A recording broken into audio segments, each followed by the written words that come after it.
ये जो 27वीं तरमीम आ रही है, इसकी ज़रूरत क्यों पेश आई और फिर इसके मुस्बत और मनफी पहलू क्या है? क्योंकि सदर ममलकत से इख्तियारात वज़ीर आज़म को मुंतकिल हो रहे हैं, तो इतनी सी बात है। इसका जो क्या राय है आपकी? क्योंकि क्या कम्प्लिकेशन है जो आवाम को समझ नहीं लग रही।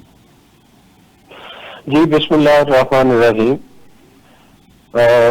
इकबाल साहब, मैं हमेशा आपके प्रोग्राम में ये बात करते हैं कि हमारा जो कॉन्स्टिट्यूशन है वो बेसिकली एक कॉस्मेटिक्स के तौर पे इस्तेमाल हो रहा है।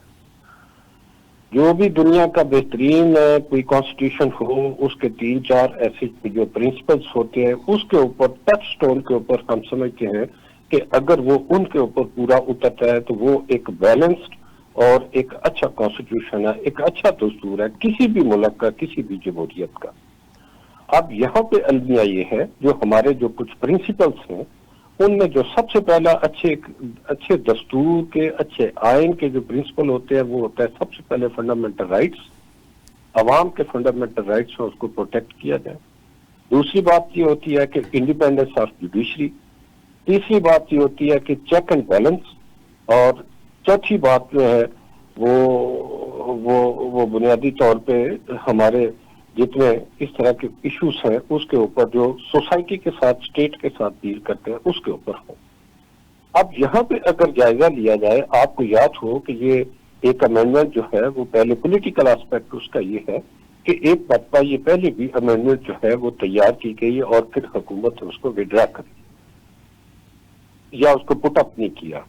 और उस वक्त ये बात भी मौजूद थी कि बहुत सारे जो हुकूमती जो हल्के हैं और जो हुकूमती जो ऑफिसर्स हैं वो भी ये महसूस करते थे कि ये इस तरह की जो जजमेंट है वो इस तरह की जो अमेंडमेंट है वो नहीं आनी चाहिए। और उन्होंने किसी जगह पे अपनी बददिली जो है उसका भी इजहार किया था।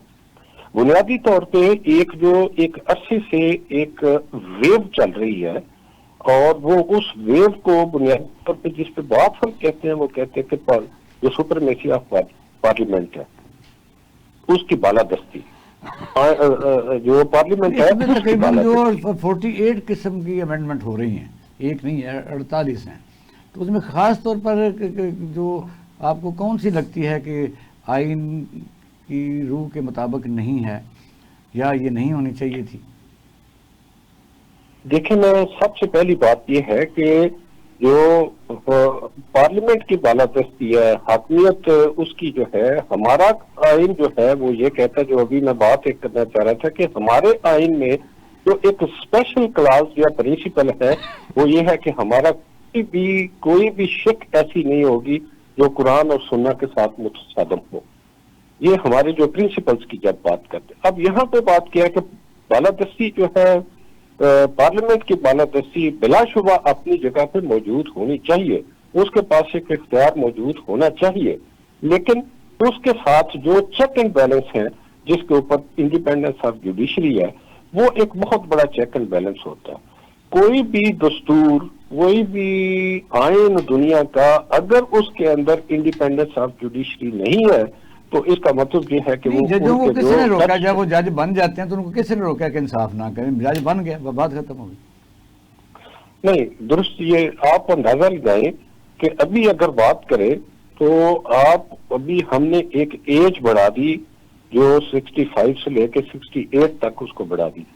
हमने अब बहुत सारी ऐसी चीजें होगी, जाहिर अब इसके ऊपर अपॉइंटमेंट्स होगी, जो हमने फेडरल कॉन्स्टिट्यूशनल कोर्ट बनाई है, कौन से जजेस वहां पे आएंगे, उसका क्राइटेरिया क्या होगा और वो अल्टीमेटली क्या उस तरह से इंडिपेंडेंटली काम कर सकेंगे। और जो सुप्रीम कोर्ट है उसका सुओ मोटो का जो इख्तियार था जिसके अंदर कम से कम एक चीज हो सकती, ये अपनी जगह पे बात दुरुस्त है कि बहुत सारे सुओ मोटो ऐसे भी हैं जिनके बारे में ये कहा जाता था कि शायद उसको जो है वो उस तरह से नहीं होने चाहिए थे जिस तरह से उसको लिया गया। लेकिन सुओ मोटो की एक पावर, एक ऐसी पावर है जिसके ऊपर कम से कम अदलिया जो है उसका एक बहुत बड़ा सा चेक मौजूद है।